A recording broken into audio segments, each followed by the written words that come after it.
오늘은 1월 10일 마가복음 4장 21절부터 29절입니다. 21절입니다. 또 그들에게 이르되 사람이 등불을 가져오는 것은 말 아래에나 평상 아래에 두려함이냐 등경 위에 두려함이 아니냐 드러내려 하지 않고는 숨긴 것이 없고 나타내려 하지 않고는 감춘 것이 없느니라. 이제 예수님은 복음을 등불에 비유를 합니다. 여러분, 등불의 목적이 무엇일까요? 어두움을 밝히려고 등불을 가져오는 것이죠. 등불을 숨기려고 가져오는 사람은 없죠. 그 등불은 공개성이 보장되어 있는 거예요. 왜? 사람들 앞에 등불을 들므로 빛을 나타내는 것이니까요. 복음도 그렇다는 겁니다. 복음은 숨기는 게 아니라는 거예요. 복음도 공개성을 갖고 나가야 된다는 거예요.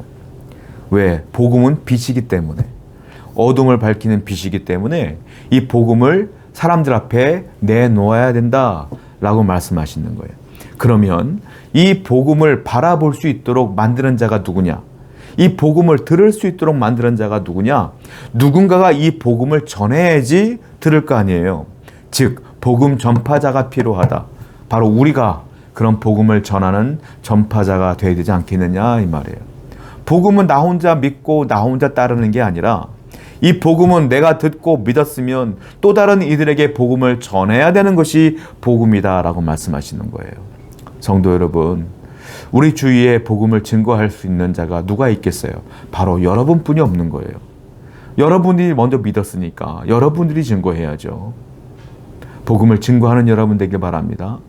또 여러분들이 누군가를 증거하면 또 그들이 또 누군가에게 증거하도록 이것이 복음이 확장되어질 때에 온 세계가 예수 그리스도를 믿게 되지 않겠어요?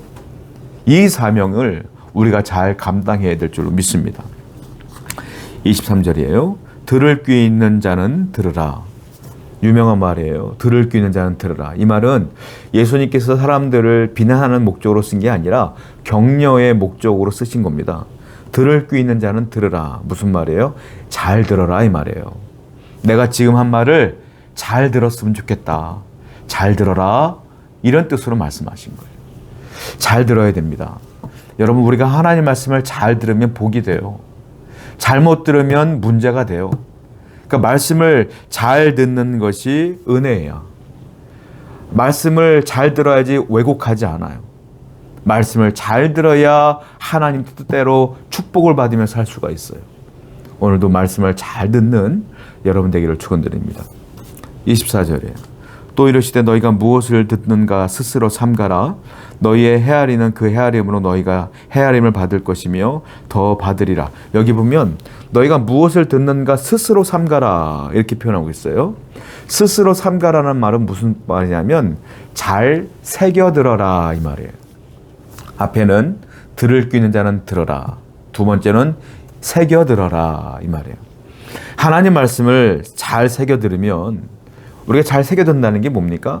듣고 잊어버린 게 아니라 듣고 기록하고 또 읽고 묵상하고 또 읽고 잊어먹을 만하면 또 묵상하고 이게 새겨듣는 거잖아요. 그러면 나도 모르는 사이에 자연스럽게 이 말씀이 내 안으로 쑥 들어온단 말이에요.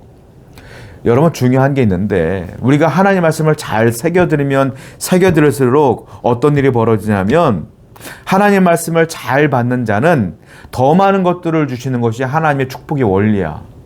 그러니까 내가 하나님 말씀을 잘 받아들이면 하나님은 더 큰 은혜를 주신다. 또 잘 받아들이면 더 큰 은혜를 또 주신다. 잘못 받아들이면 은혜가 없어요. 그러므로 여러분들이 복 받으려면 말씀을 잘 새겨 들어야 된다. 그리할 때 하나님의 은혜가 풍성하게 여러분 가운데 임하게 될 줄로 믿습니다. 그러므로 우리는 말씀을 진중한 태도로 읽어야 되고 진중한 태도로 들어야 된다라는 거예요. 27절입니다. 그가 밤낮 자고 깨고 하는 중에 씨가 나서 자라되 어떻게 그리 되는지를 알지 못하느니라. 농부가 씨를 심었습니다. 아침에 일어나니까 싹이 좀 났어요.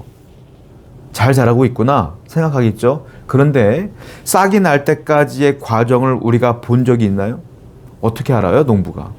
농부는 싹이 자라는 그 과정에 대한 무지한문이 있어. 무지해요. 우리도 몰라. 근데 아침에 일어나면 물을 잘 줬더니 그냥 싹이 났네. 그 다음날 일어날 때 조금 더 자란 것 같네. 이 정도는 우리가 알지만 그 자라는 일정한 간격과 과정을 누가 알 수 있겠냐는 거예요. 이게 무슨 말이냐면 그렇게 자라게 하시는 이는 농부가 아니라는 거죠. 누구예요? 하나님이 그렇게 하신 것이다. 이 말은 하나님의 주권적 역사를 얘기하고 있어요. 성도도 마찬가지다라는 것이죠. 우리가 하나님의 말씀을 잘 받아들이면, 잘 진중하게 새겨들으면 하나님의 주권적 역사로 인하여 내가 성장하고 아울러 내게 은혜를 주시는 분도 하나님이시다. 하나님이 내 인생을 주권적으로 이끌어 나가실 것이다. 이 말이에요. 성도 여러분, 그러므로 말씀을 잘 새겨듣는 자를 하나님이 인도하시는 거예요. 말씀을 등한히 여기는 자를 하나님이 인도할 리가 없어요. 하나님 말씀 제대로 읽지도 않고 묵상하지도 않고 새겨듣지도 않으면서 기도는 또 이렇게 하죠. 하나님 도와주세요. 저 사랑해 주세요. 인도해 주세요. 말이 안 되는 얘기예요. 하나님 말씀을 잘 듣지도 않고 원망불평하면서 왜 기도할 때는 그런 식으로 기도합니까? 이해가 안 되는 거예요. 그건 저는. 하나님 말씀대로 살고 순종하고 하나님 말씀대로 노력하면서 기도하는 게 정상 아니겠어요? 오늘 말씀이 그 말씀이에요. 하나님의 주권적 역사는 말씀을 새겨들은 자에게 임한다. 오늘도 하나님 말씀을 새겨듣는 여러분 되기를 축원드립니다. 28절이에요. 땅이 스스로 열매를 맺되 처음에는 싹이요 다음에는 이삭이요 그 다음에는 이삭의 충실한 곡식이라. 열매가 익으면 곧 낫을 대나니 이는 추수 때가 이르렀습니다. 농부가 씨앗을 심었습니다. 그런데요, 놀라운 건 하나님의 주권적 은혜로 인하여 그 씨앗이 싹이 나고 줄기가 생기고 잎이 무성해지며 꽃이 생기며 나중에 열매가 되면 농부는 기쁨으로 추수합니다. 즉 추수의 기쁨에 대한 얘기를 하고 있어요. 자라게 하시는 분은 하나님이셔. 추수할 때 기쁨은 내게 오는 거예요. 하나님께서는 우리의 인생도 그렇게 인도하신다는 거예요. 우리가 하나님 말씀대로 살다 보면 어렵고 힘든 일들이 많이 있지만 나중에는 추수할 때가 올 겁니다. 그러므로 우리는 늘 감사하며 소망하며 기대하며 살아야 될 줄로 믿습니다. 기도합시다. 하나님, 우리가 할 수 있는 일과 없는 일이 더 많습니다. 이 모든 것들을 주관하시는 일은 하나님인 것을 분명히 인식하고 인지하며 믿게 해주시고 언제나 하나님께 순종하는 삶을 살게 해주시옵소서. 예수님의 이름으로 기도드렸습니다. 아멘.